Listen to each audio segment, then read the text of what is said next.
B-rated movies. Well, thank you for being here. We're here with Stephen LaMorte, director of The Mean One. It's in theaters right now.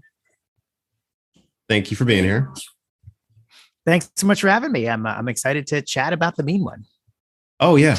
So first of all, before we get into The Mean One, how did you get into filmmaking? Well, I mean, I've maybe it's because I'm an only child, but I've always really enjoyed kind of entertaining people and telling stories and making them laugh. So ever since I first kind of saw Star Wars, I knew that filmmaking was going to be some part of my life. So at, as early as 9 or 10, I was making little Star Wars movies with a high-8 video camera, hand animating lightsabers and, kind of trying to make jokes of my favorite kind of pop culture things. And then after that, I really leaned hard in high school into making sketches. I was part of the TV station at the school, but I didn't really want to do the news. I wanted to do like skits and improv and, comedy stuff. And then I went to film school and, kind of just went full bore into making movies. And that's kind of, it's my passion, the thing that keeps me going and gets me out of bed in the morning. And I'm happy to be able to share it with audiences, and with a project like this, audiences all around the world. Awesome. So as far as I haven't had a chance to really deep dive your IMDb, but is this your first shot at horror, or is this more of a or was there something previous? I've done other genre stuff before, but this is my first foray. I've done action movies that had horror elements. My favorite kind of horror films are Spielberg horror, Jaws and Jurassic Park, kind of things like that. So I've had scary elements in my movies before, but this is the full let's really lean hard into the dark and scary stuff, but send it up, with a parody. Oh, okay. Awesome. So what was your inspiration for deciding to do something like The Mean One?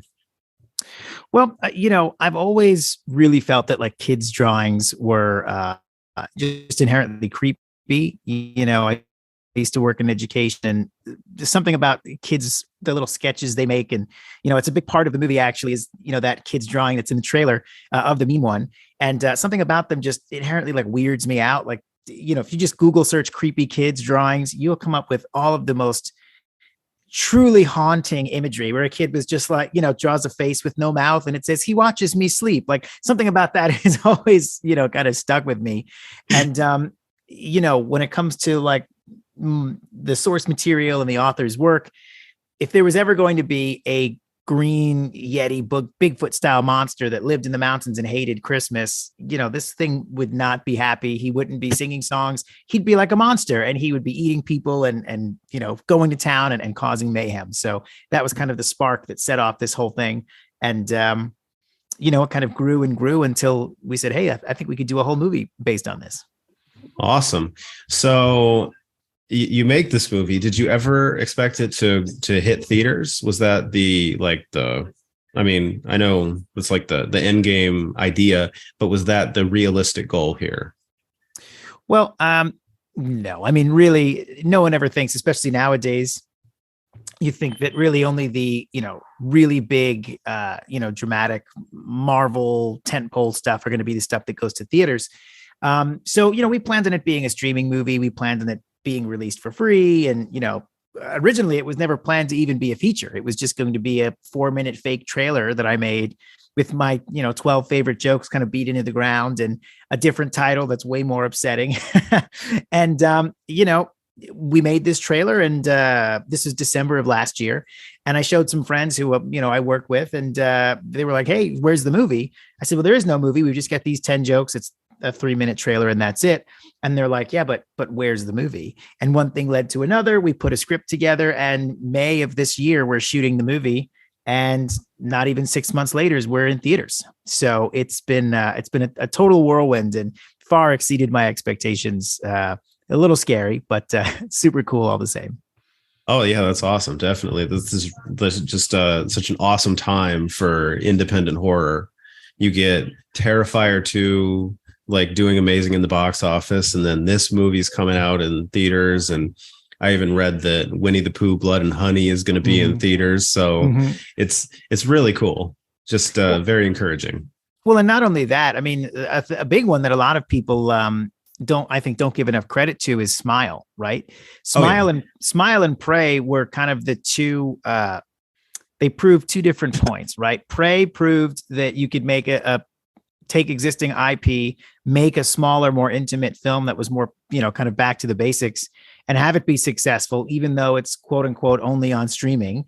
And then Smile was supposed to be a streaming movie. They test screened it. They said, "Oh, this thing might actually be pretty good. Let's take it off of streaming and maybe we'll start with a little theatrical run." It went on to make, north of $100 million for what was supposed to be a tiny, short pass streaming horror film. So, it's a great time to be an independent content creator and especially, horror filmmaker, because people want to have that shared experience. They want to go out, they want to be scared and laugh. And, we're happy to give it to them and hopefully, create an experience that's worth going to the theater for.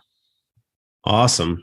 So you have David Howard Thornton in this movie, which I mean, the character he plays here, he plays it a lot different than Art the Clown. It's like Art the Clown is a little more stalking and just like hangs around and makes you feel uncomfortable. And this one, it's like, you don't know he's coming. He's there. He's gone. And it's a very different experience. And I really enjoyed that. Like, was that a conscious effort? Definitely. I mean, when we started discussing the movie, even though both characters are, Art the Clown is much more of a slasher than the mean one, but even though both characters are these non-verbal villains, it was important that, when even approaching the source material or looking at the script, even saying, hey, they're not the same character, we're not going for the same level of gore. We're not going for something that's scary in the same way as Art. It's not the same kind of movie where we're, and so we allowed him to kind of be more free with it, have more fun with it. And, in some of the scenes, especially towards the end of the movie, which, be able to kind of get to the heart of the character and really breathe some life and put some emotion into it. So, I think he did a great job, and it was definitely very deliberate. Oh, that's awesome. Yeah. So, the other thing I really enjoy about this is that you get that backstory with Cindy, who, and she, gets to have like the darker backstory, gets some backstory time with the mean one before you get into the meat of your story. It really did kind of set the tone. So, thank you.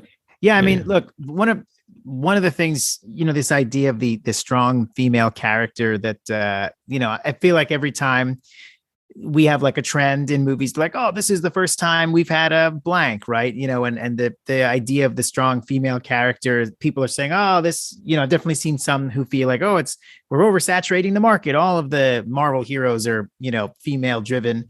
And it's like everyone loves Sarah Connor. Ellen Ripley is an amazing hero. It doesn't matter what gender she is. Absolutely.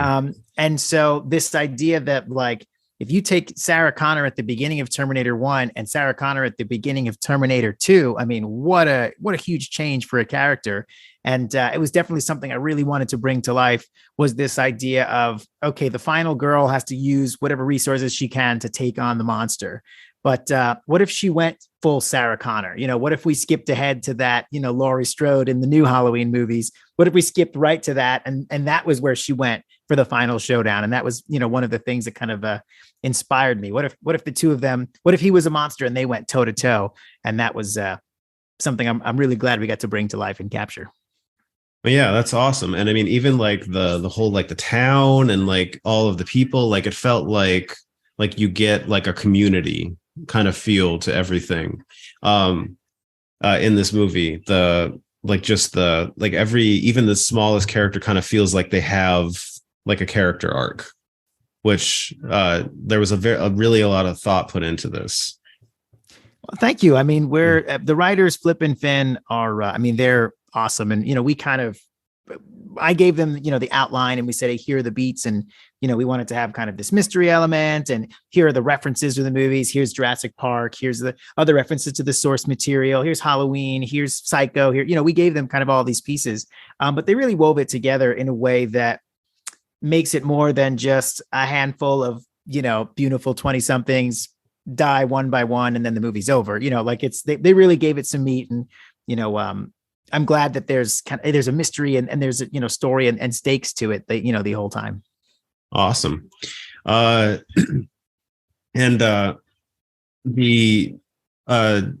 trying to think what the like the one of the real standout things for me is like the mean one really hates Christmas. It's like any mention of Christmas, any like planning to do anything Christmassy, and like you get the mean one. And it's like it's a really cool concept for a killer. Thanks. I mean, we're, one of the things that kind of, when you try to assign logic to a character like this, it does force you to kind of think those things through, because otherwise, that's one of the things that annoys me most is, why doesn't she just use a cell phone? Oh, why do they go to the roof when clearly you should never go upstairs if you're being chased? You should go out exactly. the back, So there's a lot of things where like, how do we avoid some of those horror tropes? They're fun and I love doing them. But it was important that we had logic to everything that happened. So periodically, at the early stage of the script, we had the outline, but we're like, okay, well, what is she doing that's going to, bring the creature on? Okay, what if she was roasting chestnuts over an open fire?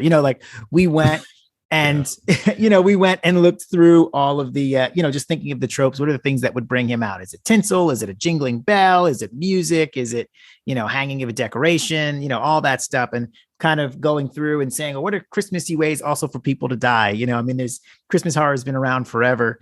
And, I like the idea that, we assign some logic to where our killer, what motivates our killer and kind of sets him off. And also why he doesn't just show up everywhere. Like if a bell rings, that's a jingle bell, he's coming. Yeah, I did like that. Like there are times you think, oh, he's going to show up, and then he doesn't. And it's like it adds that nice little bit of tension. So you think, but you don't truly know. So it was very entertaining. As far as like Cindy, like she was a great female lead, because I'm reminded of like some of the other like great like female final girls in movies, and how there is that strength, and like the trauma creates the strength, which always makes it better. And I think you captured that really well. Thank you. Crystal's a phenomenal actor. She's so great. I can't believe this is like her first foray into feature filmmaking. She's acted before. She spends most of her time, body doubling like Ronda Rousey and getting set on fire at Universal Studios. She's a very proficient stunt performer. Oh, wow. And we knew when casting her, like, okay, we want to show that off, but for under all that fire and muscle is a great actor. So we really wanted to make sure we gave her something to do. And, rather than having to find creative ways to, I think they're called equalizers, creative ways to, make it believable that someone who doesn't have the physical stature or the training to fight off a creature or a villain could do so. Instead, it was easier to work backwards and say, okay, she looks great throwing a punch. She knows how to work with a gun. She knows swords and all this other stuff. Let's tear that down and have her start relatively, unassuming at the beginning of the film, so that you get invested. And by the end of the movie, you're like, she's like, let's roast this beast. And you're like, hell yeah, let's see her get out there and go kill that monster. So it was a really fun to watch her kind of go on that journey and build that arc.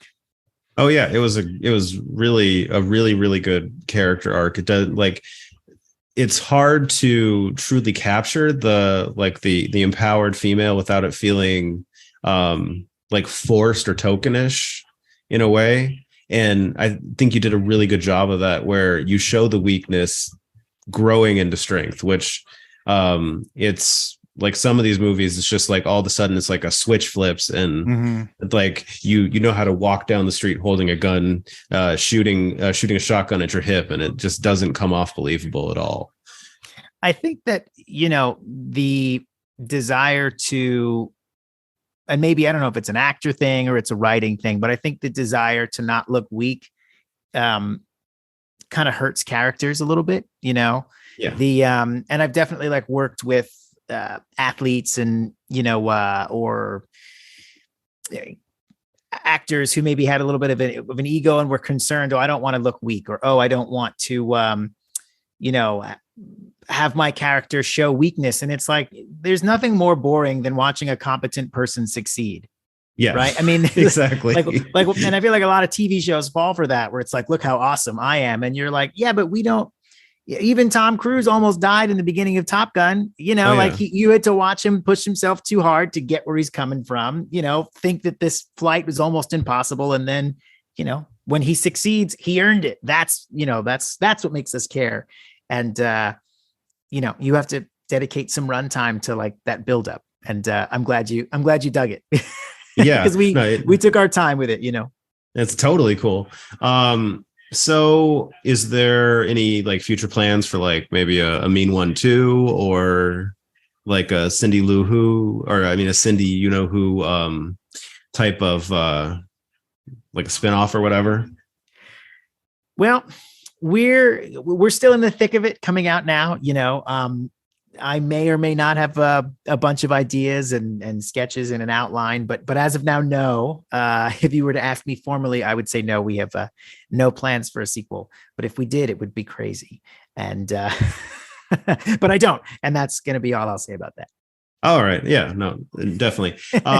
And then as far as the ending, what I don't, without saying too much, because I know people are going to see this, or going to want to go see the movie. So, what I really liked about the ending is you take like otherwise thought about material and kind of incorporate it into how the ending happens, which like when I saw it, like it was just like instantly translatable. I was like, oh, that's that. I get it.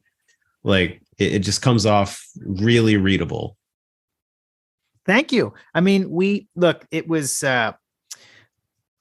we love these characters, right? We love the source material. We didn't want to just pluck a character. It's a parody, right? You don't have a parody unless you do the story that it's based on, So we didn't want to just pluck the character or take the name and, mess it up or change it. We wanted to really, honor and tribute the thing that we're parodying. And so a lot of effort went into, how can we really make sure this is a true parody, this reflects the source material, and, just kind of puts our little twist on it. Nice. All right. And do you have any like as far as filmmaking, do you have any like influences, like, or things that just like kind of like steer the way you shoot or you look at things, like as far as movies or filmmakers?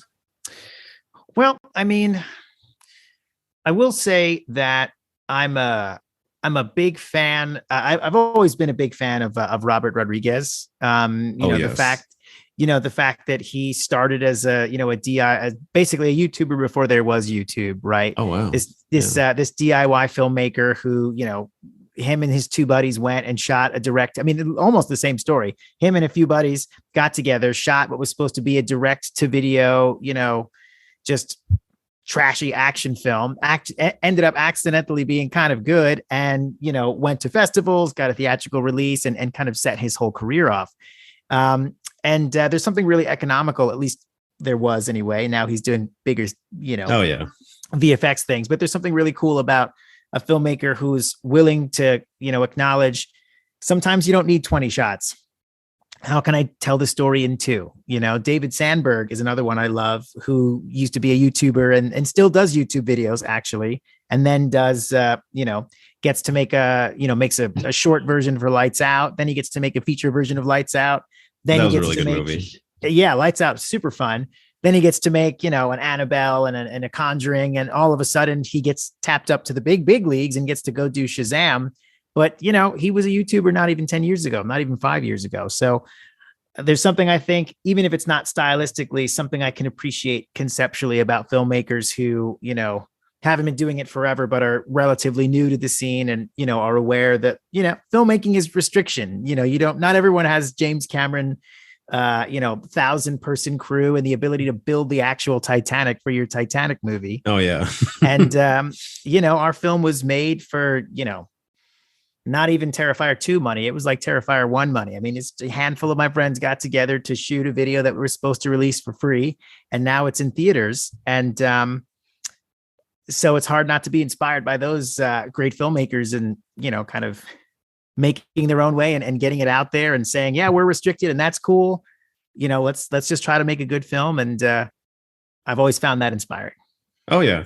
I mean, because kind of like touching on something you said, we talked to a couple other filmmakers and they talked about how like doing it with your friends is almost better because one guy without naming names, because he told us the story kind of off recording, more or less like he had issues with his crew and there was almost like a mutiny and it was just like turned into this whole thing. And then like his actors were, he said he just didn't really like the actors he has, but you got to finish it.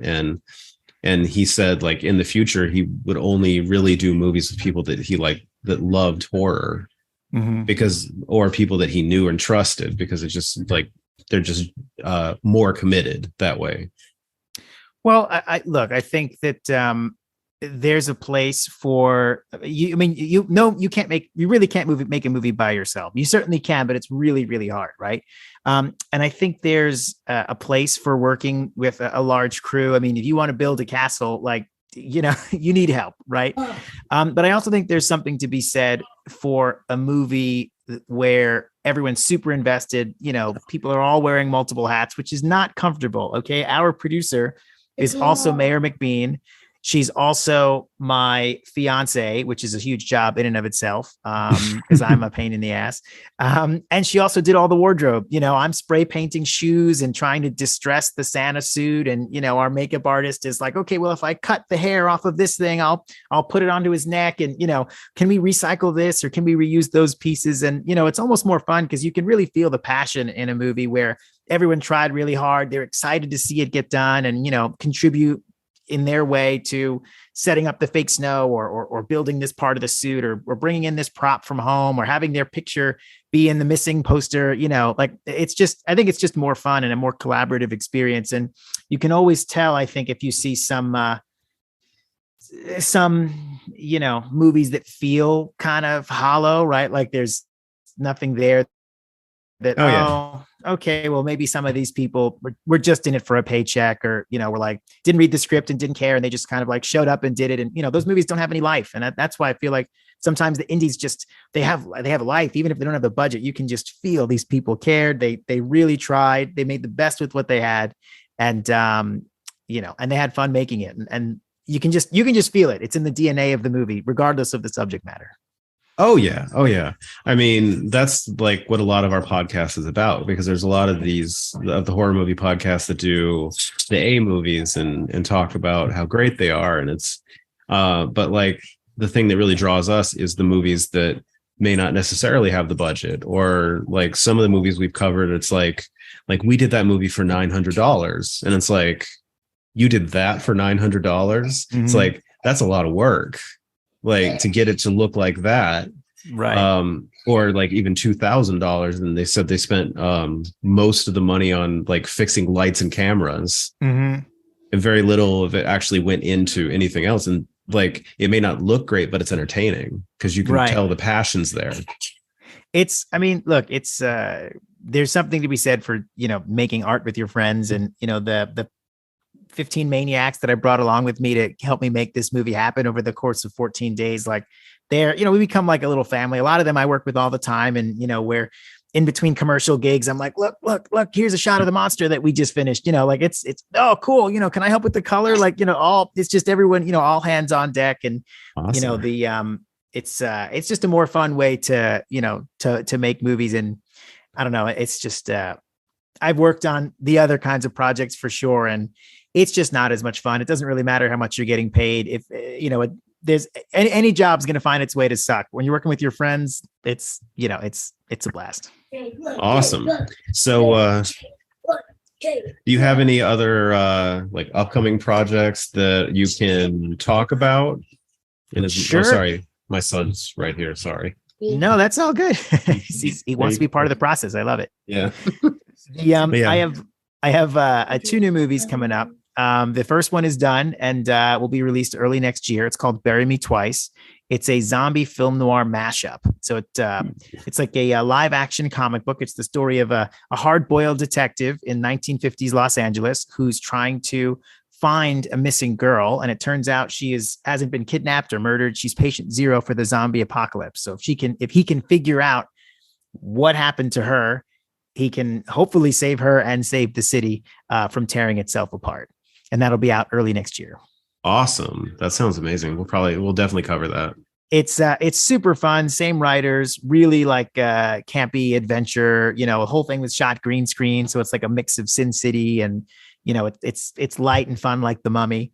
And then after that, I have another parody that I'm going to be shooting later this year. I haven't announced what it is yet because they won't let me talk about it, but it's definitely based on something you've heard of. And I've already started like the designs for some of the creature elements, and it's going to be super fun. Awesome. Well, thank you for being here, and I appreciate you giving us a little bit of your time. And congratulations on the theater success, as that's not always a given.